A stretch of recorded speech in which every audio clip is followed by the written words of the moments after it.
Well, hello there, my studio teacher friends. Welcome to the Beyond Measure podcast. My name is Christina Whitlock, and I've already declared myself to be your anytime piano teacher friend. This show is for anyone who appreciates the humanity of music teaching. We talk a lot about the soft skills, the emotional intelligence required in this work. And, of course, whatever else happens to be on my mind. I run this show all by myself, supported by some of the best music teachers on planet Earth who are members of my Super Friends community on Patreon.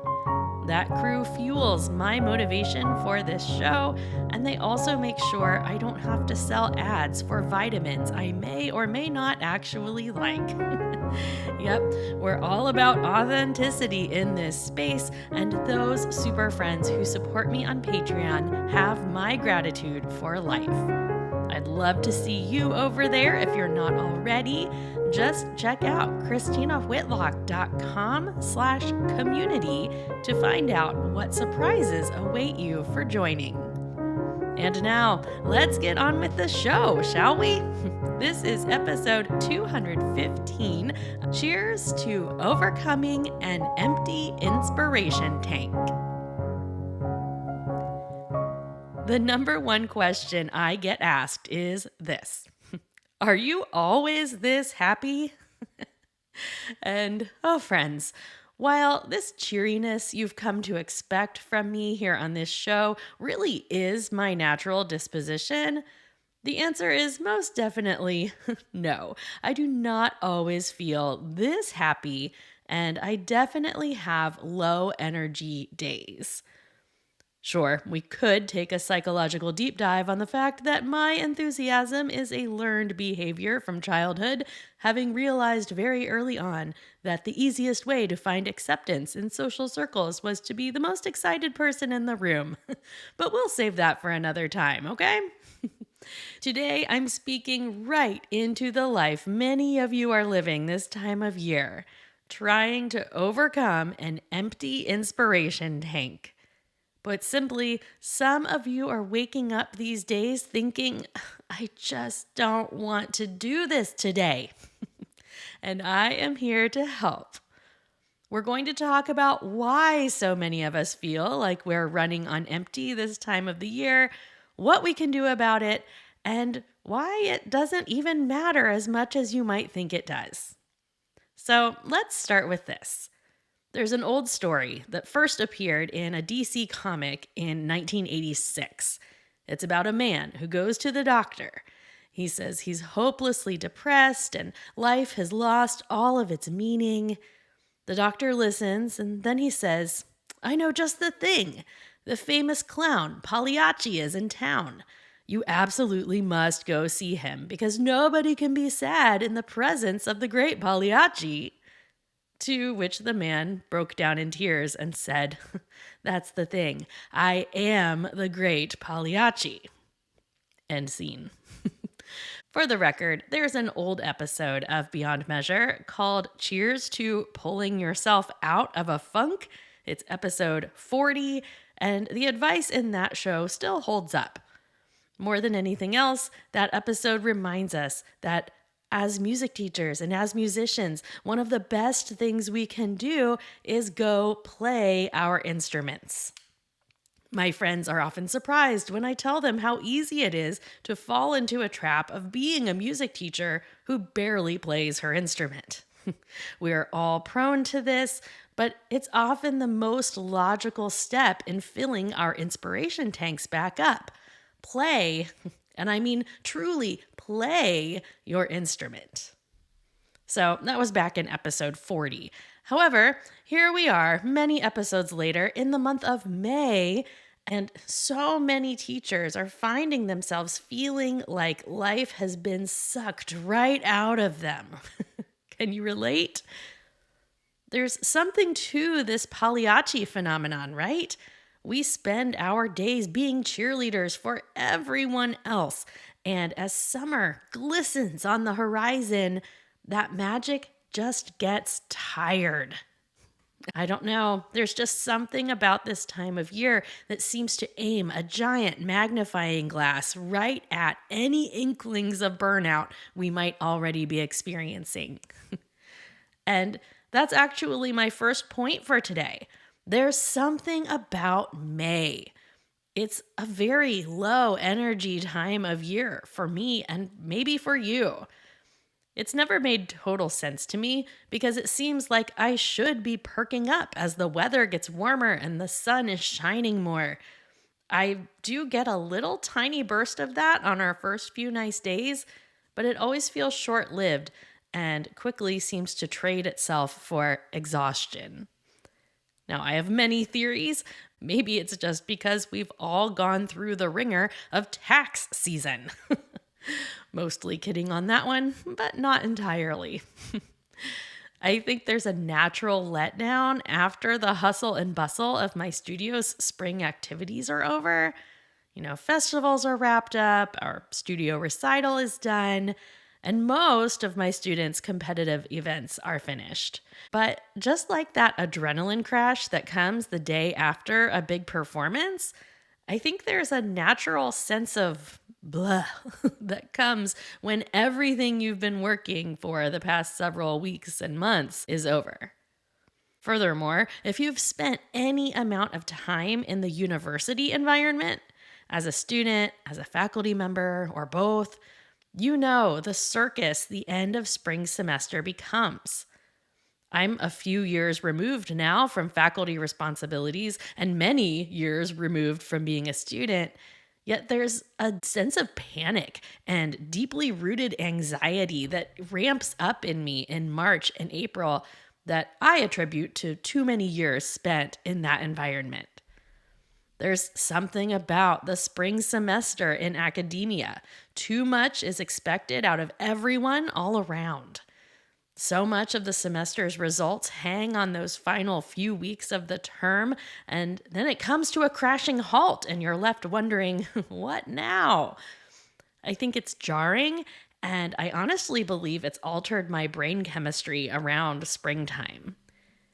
I say all of this to let you know that struggling to find inspiration or energy this time of year is natural and almost to be expected in at least some form. So if you find yourself waking up thinking, I just don't want to do this today, take heart. You don't actually hate your job. At least I don't think you do.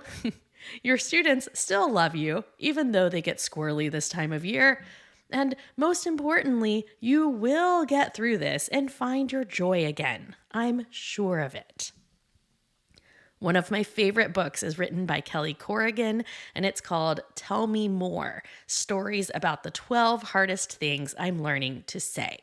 And the first phrase that Kelly examines in this book is something like, life, it's like this, which is just this exhale of truth that acknowledges this is life. Stuff happens. Life, it's like this. And speaking of Kelly Corrigan, I've heard her tell a story about the first time she experienced a bona fide panic attack. I'm going to paraphrase because I couldn't find the actual story, but she was given the name of a respected therapist who basically told her, until you are getting 8 hours of sleep a night, drinking whatever ounces of water a day, moving your body for X minutes a day, and cutting your caffeine intake, I have nothing for you. Now, this is not to say anyone should delay in getting mental health assistance. So don't let these words be a stumbling block for you. That's like someone saying they need to clean their life up before they start going to church. That is so not the point. But it does drive home the reminder that our personhood is housed in a body, and that body needs certain things to function. It needs sleep, often more than we think it does. It needs water and movement and certain nutrients. So if you are feeling all tapped out, these are excellent things for you to examine. And seeing a therapist can also be a great thing.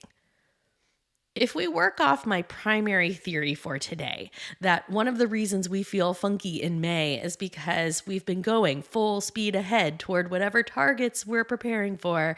And once they're accomplished, we can't help but be left with a feeling of, now what? Or is that all? I think it's important to examine how we've been treating our actual body.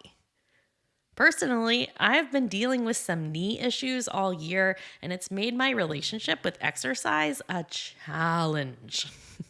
2 weeks ago, at the start of my own personal May funk, I committed to concentrate more on stretching and mobility. I know I've always been guilty of neglecting those movements, focusing more on things like cardio and strength training.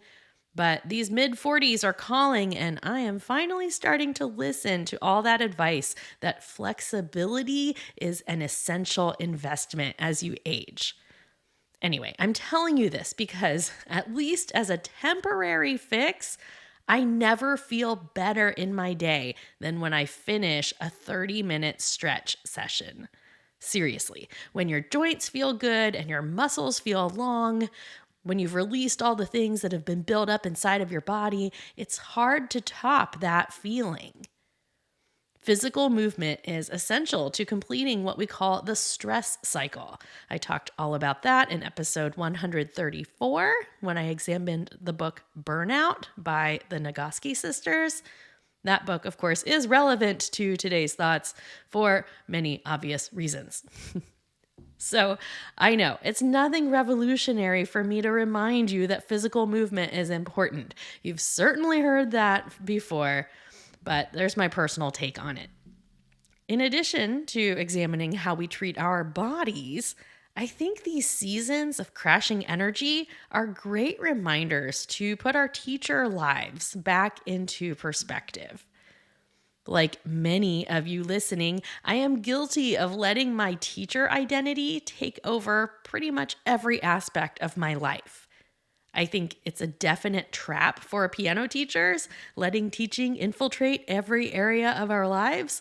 So let's just take a moment to zoom out and put everything back into perspective, shall we? I always love the reminder that we are human beings, not human doings, right? Vanessa Cornett and I discussed that last summer in our conversation in episode 180. Our experience in this life is found in who we are, not in what we do. That's always been a tough one for me because I like to prove my worth through action. But that's a mindset that has led me in wrong and dangerous directions many times in my life. Since life as a musician and as a teacher is full of action, there is so much to do all the time. It's very hard to know who we are outside of those responsibilities. I can't help but bring my teacher self with me everywhere I go. It plays out in the need to reassure the new waitress that she's doing a great job. It finds me awake at odd hours of the night thinking about repertoire for my students or podcast episodes for you. And of course, there's that nagging inner voice that is always telling me I should go practice. Even still, the true essence of Christina Whitlock supersedes all of those things. And the same goes for you. So as we look for how to fill our inspiration tanks back up, I think we have to take a good look inward and do some introspective work. Who are you outside of your teacher persona? Like, what defining qualities make you you? Experience has taught me that I often trade in things that are important to me during these ultra busy seasons because I've convinced myself that I have to. But when I've let my own sense of purpose and self get lost in the shuffle of spring, it's absolutely no wonder why I feel depleted and lacking inspiration come May. My inner compass feels like it's just spinning round and round in aimless circles. Now, I've already overshared plenty in today's episode, so I guess I'll just keep going. I'll confess an example of losing my compass that makes me feel really guilty. A huge stressor for me this last spring has been the fact that I have done a terrible job preparing my own children for their performance events. Now, terrible might be an overstatement. They've had pretty good results, so I guess I've done something right. But as events got closer, I kept finding myself giving up valuable time for me to be working with my own children in the name of helping other kids succeed and get ready. I've been terrible at encouraging or enforcing practice time at home. I just gave up on trying to fight the good fight, I'll be honest with you.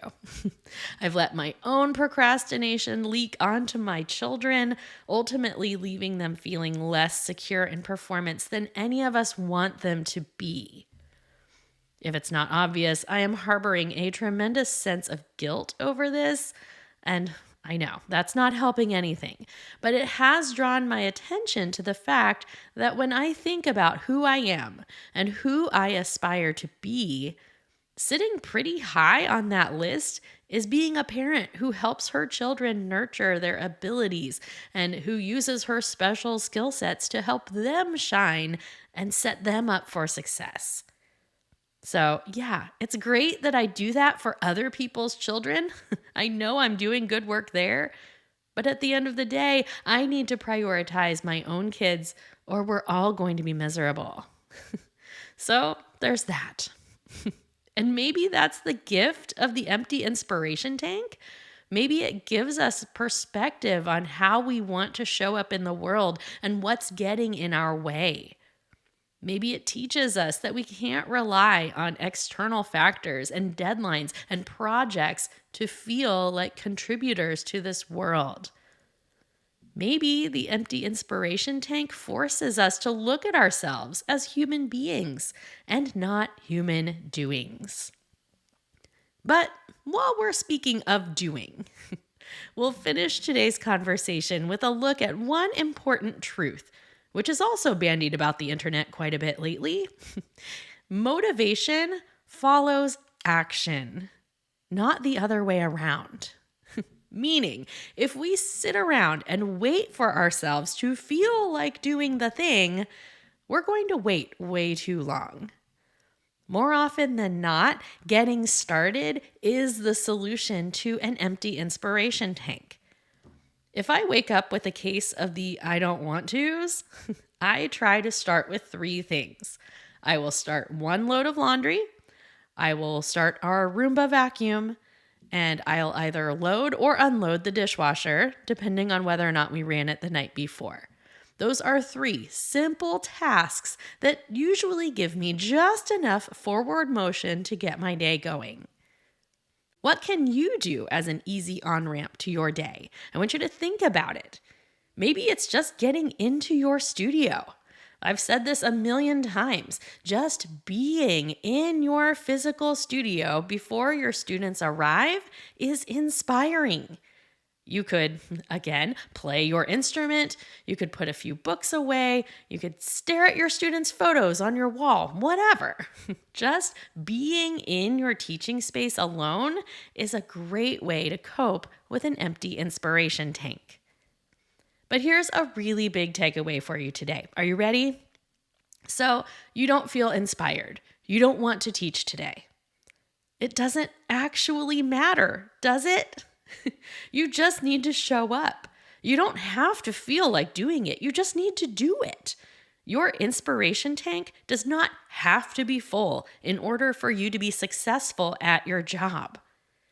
I think we all get a little spoiled because for most of us, there are seasons of our teacher life where we feel really motivated and really inspired. Talk to me in September, and I'm probably going to be riding high on the wave of inspiration.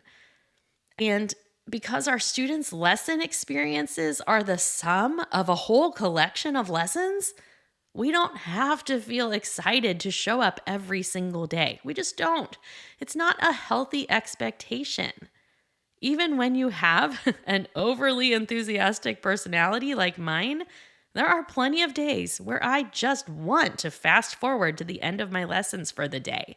I think that's called having a job sometimes. The good news is that my work doesn't feel like that every day. Hey, that's something to celebrate. So, those are some feelings I'm having around this funk of May.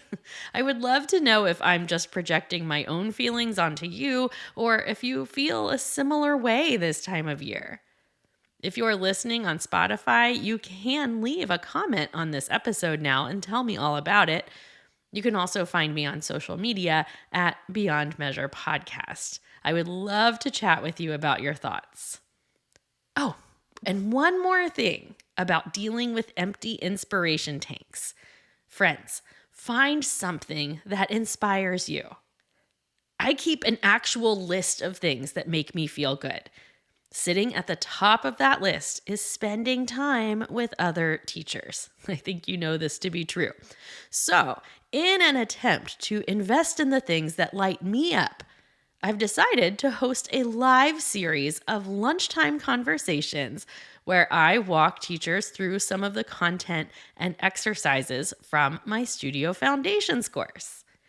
These lunchtime sessions are for everyone who has purchased my Foundations course at any point in the past. I think many of us know that it's easy to purchase an online course and then do nothing with it. Being left to the whims of our own schedules does not always serve us in the professional development department. So I thought I'd add a little personal connection to help those who have purchased the Studio Foundations course work their way through the material. So next week, I am going to host some 1-hour work sessions through the principles found in the Studio Foundations course. We're going to meet at 12:30 p.m., that's Eastern Standard Time, on Monday, Tuesday, and Thursday. That's May 19th, 20th, and 22nd. These work sessions will be open to anyone who has purchased the Studio Foundations course, whether that was a year ago or a day ago. I know it's really short notice, but truly, the more I worked on this particular episode, the more apparent it became that I could really use a jolt to my teacher inspiration. And I know myself well enough to know that nothing will accomplish that more effectively than just spending time with you guys. Again, this is designed for course alumni, but if you have not yet purchased the Studio Foundations course and you're a little curious, you can head to christinawhitlock.com/foundations to read all about it.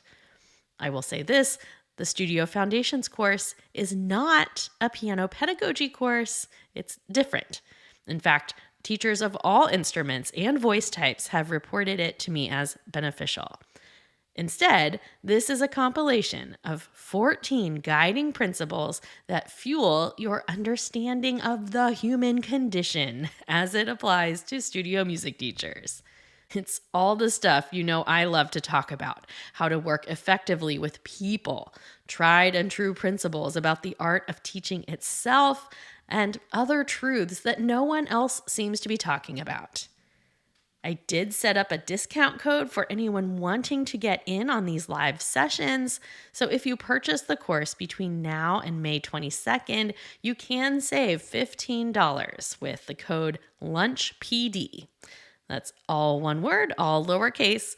All of that info is located in the show notes for today's episode. So go ahead and check that out.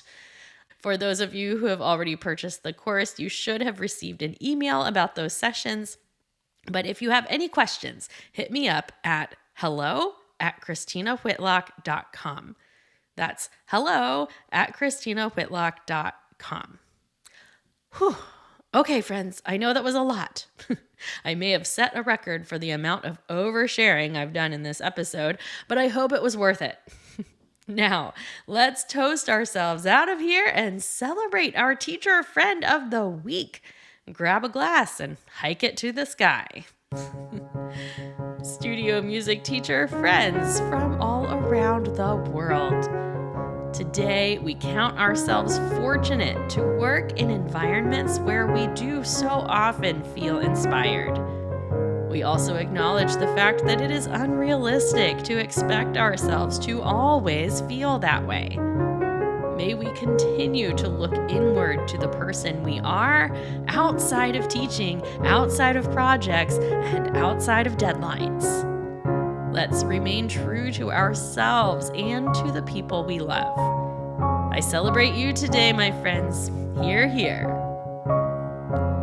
This week's Teacher Friend of the Week is someone whose inspiration tank is surely full because she's been on a mind-blowing trip through Iceland and Ireland the past few weeks. Yes, Tara Mock, congratulations on being Teacher Friend of the Week. I think you are the perfect example of beating the May funk, getting out of the country, spending time with your people, seeing incredible things.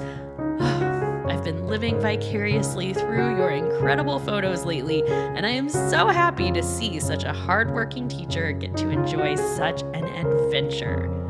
Tara is a faithful supporter of mine in the Patreon community, and I am grateful for her and the role that she plays in keeping this show on the air. So, congratulations, Tara Mock, on being Teacher Friend of the Week. That's all I have for you today, friends. Keep on keeping on. Remember, life, it's like this. And I will see you next week. Onward and upward for sure.